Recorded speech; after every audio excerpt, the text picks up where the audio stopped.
Do you think years of love can just end? Do you think it's possible that a musical genius like A.R. Rahman, who's composed some of the most beautiful romantic music in Indian history, like in the movie Roja or Bombay, he could face problems in his married life? It's a very, very sad day for something which I really value for the rest of my life. Is there more to the story than you're told? Stay tuned till the end, because there's a twist in the tale that will shock you. A.R. Rahman has been reputed for 29 years of being a divorced husband, a great dad to 3 children who are grown up with the best values imaginable. And to think that this could happen to him, it just shows that even the best of us are just human. This is a guy who brought Hindi music to the world. And in fact, he even won an Oscar for it. One of the few Indians who actually won an Oscar. And to think that this guy who let his personal life be private for decades, suddenly all the dirty linen is being washed in public. With everybody speculating, speculation about why people think, because nobody knows the full story. But well, let's dive deep. But this is not about A.R. Rahman. This is about marriage, modern marriages. Even traditional marriages in modern society. Because that's what A.R. Rahman's marriage was. It was an arranged marriage. Same caste, or what they call it in India, same religion. Okay, 3 children. So none of the usual suspects that come between a husband and wife. And they don't have financial problems. Neither of them are known to have strayed from the marriage. In fact, so it can't even be unlikely to be adultery, at least as far as we know. And yet marriages can fall apart. I mean, it would take a lot for somebody like A.R. Rahman, whose image is so blemishless, so immaculate, to actually agree on a divorce, even if it was initiated by his wife. But it's not uncommon, by the way. Now, this is not to blame women just because the divorce was initiated by her. But it's also true that especially among the well-off, let's say in America, for example, where we have very immaculate data for the fact, 90% of all divorces among college-educated women are initiated by the women themselves.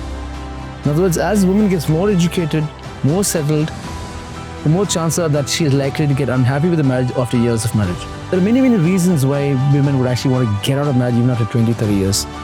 One, of course, could be the usual suspect. Men are straying, or women are straying. It can happen. Usually it's the first. Because especially men, especially if they're successful, if they are well educated, they're also, let's say, prime target, okay, or for what is called the honey trap. Okay, so let's say the Adam Levine is an example. Okay, the Adam Levine, the rock star.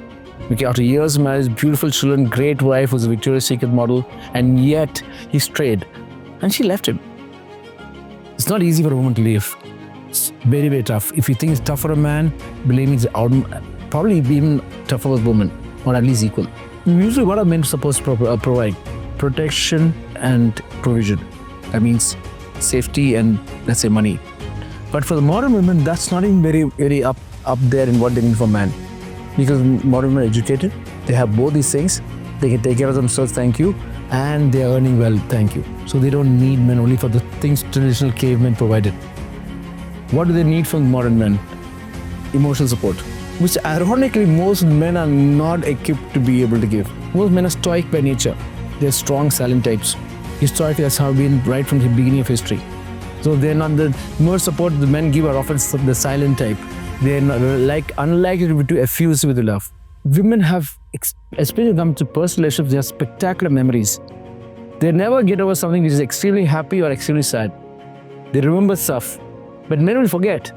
Men might remember stuff about things, about profession.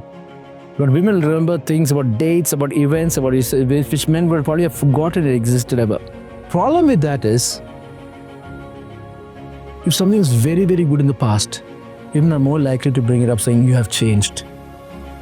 You have been much more romantic earlier, but you're not romantic now. You used to do these things earlier, but you're not doing it now. It really doesn't mean that he actually fallen out of love with her, but to her, it seems as if the romance, the magic is no longer existing. That's one. The pain. Well, it's sometimes much easier for men to forgive and forget. If not forgive, at least to forget. For women, on the other hand, every scar, every hurt leaves a scar. And over a lifetime of 30 years, that's a lot of scars. That's a body full of wounds. A soul that is crushed. After 30 years of marriage, you know what happens? Men ironically begin to depend more on women. That's the funny thing. In fact, the older the man, the more likely he's likely to be dependent on the woman. Dependent means he needs the woman more emotionally. For the first 20, 30 years of his life, he's so much held up with his career, his home is held up with his profession. He's always the man outside the home, earning his money, earning his laurels, earning his stripes, so to speak. But by the time he's 50, 55, whatever, or 40 plus, he begins to need the woman more. And guess what? By which time, she has learned to live without him much, without needing him much emotionally or even provisionally. For years, for decades, I wanted to turn on you and you were too busy. Now, why should I have to? The women just get fed up. It may not be physical abuse, it may not be obvious emotional abuse, but it's kind of emotional abuse because over years and years of neglect, I wouldn't say harm. Just neglect means she doesn't get attention, she doesn't get the verbal assurances, she doesn't get the emotional, let's say the physical hugging. I don't mean the sex, it's just the hugging. And then over time, she just gets fed up. She says, "Thak gaya main, I'm done." And once a woman says that, once a woman falls out of love, it's over. There are 5 things a man can contribute to make his relationship flourish, thrive, not just survive. First, let's start with the very basics. Protection, otherwise always be there for her, always. You might call him a bodyguard, but that's throughout history that was men's first role, because unless that man can give you the sense of security and safety, because it's a wild world out there.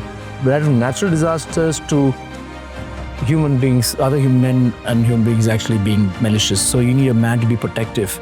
Second is provision. Even the richest women in the world would like a guy who can provide for her. It gives her a sense of security. Not that she needs his money necessarily, but she knows that he's a safety net beyond which she will not fall. Even the richest women in the world would like a guy who can provide for her. It gives her a sense of security. Not that she needs his money necessarily, but she knows that he's a safety net beyond which she will not fall. That if tomorrow because that's also kind of came through history. You know why? When a woman was pregnant, when she was nurturing her child for the first 3 or 4 years, she could not earn much. She needed somebody who would actually provide for her and her brood for 250,000 years of human evolution. So that provision was very important. Even if she was a self-sufficient woman, it was important for her that that a man should be able to provide for her. Now, these are the very 2 basics. Third, social status. For women, social status is very, very important. That's why, because for women, what other people think of them is very important. That's why they don't like to be scolded in public. They like to be seen as higher in the eyes of relatives, friends, and neighbors. Okay, so where you stand doesn't mean you have to be the king of Europe or the president of America. No. But you need to be higher, at least in your social circles. So in other words, nobody should look down on you. In fact, if they can look up to you, she will look up to you first. Because for a woman, hypergamy, which means having a mating with a guy who's one step higher than her in the social status, is important to her. And then for that, the world also should, ideally speaking, look up. Look up means, at least in your social circle, she should be looked up to, not looked down at. Because her public face for her, very, very important. Third, be emotionally giving. Now this is tough one, because men really do not have, most men do not, they're very low what is called trait neuroticism, which means they're not very emotional, either the bad emotion or good. They in fact, traditionally the strong, silent man was supposed to be a good man. My dad was like that. He would come home from work, go to his room, read his newspaper, and I would speak to him only once a week. But it was good. That's all that generation wanted from men. Many, in fact, kids were even afraid to talk to their parents and fathers directly. They would look down and talk, at least in traditional societies. Today, that won't do. Not for children, certainly not for spouses, not for wives. So men, in fact, have to be emotionally more giving. Now, does it mean that he should break into tears often? No way. Break into tears once a year. Once a year, she can handle it. But every second day he starts breaking into tears, she's going to feel insecure like crazy. So even if you're going to be emotional, be very sure your emotion not about how you are afraid. Be emotional in the sense when a woman says she wants a man who's sensitive, she means who's sensitive to her needs, not who's sensitive means he'll start crying for everything. That can be such a turn off. And last but not least, of course, he should be a great father. Because eventually marriage is about children. A great father means not just somebody who's over the top father, who just knows the right limits, who can do all these things that he did with her, also for her brood, that for her children. Because finally, a woman's role as mother or her maternal roles are something that's emphasized right from evolutionary history itself. If you're a great father, you have checked so many boxes on her list. Because she knows that very fact that the child, despite what we say otherwise, the child acts as a bond within the family, even for the relationship between husband and wife. So that's also finally going to be very important. And the bonuses are if he gets along with her family, if he gets along with her friends, if he has the same interests, to some extent it's good. But ideally speaking, opposites attract. It's a yin and yang. Ideally speaking, in fact, the contrasts actually are complement best. Okay, ideally speaking. But if anything, Rahman's divorce tells us never to take anything for granted. Whether you're Rahman, whether you're Abhishek Bachchan, whether you're Tom, Dick or Harry, never take anything in life for granted, and certainly not in relationships. Because probably nothing's more important, or rather the beginning. What's a lesson that you guys will learn from your relationships? What is your take home? Why don't you just put that in the comments below? And guys, don't forget, like, share, comment. And subscribe and hit the bell icon. Bing.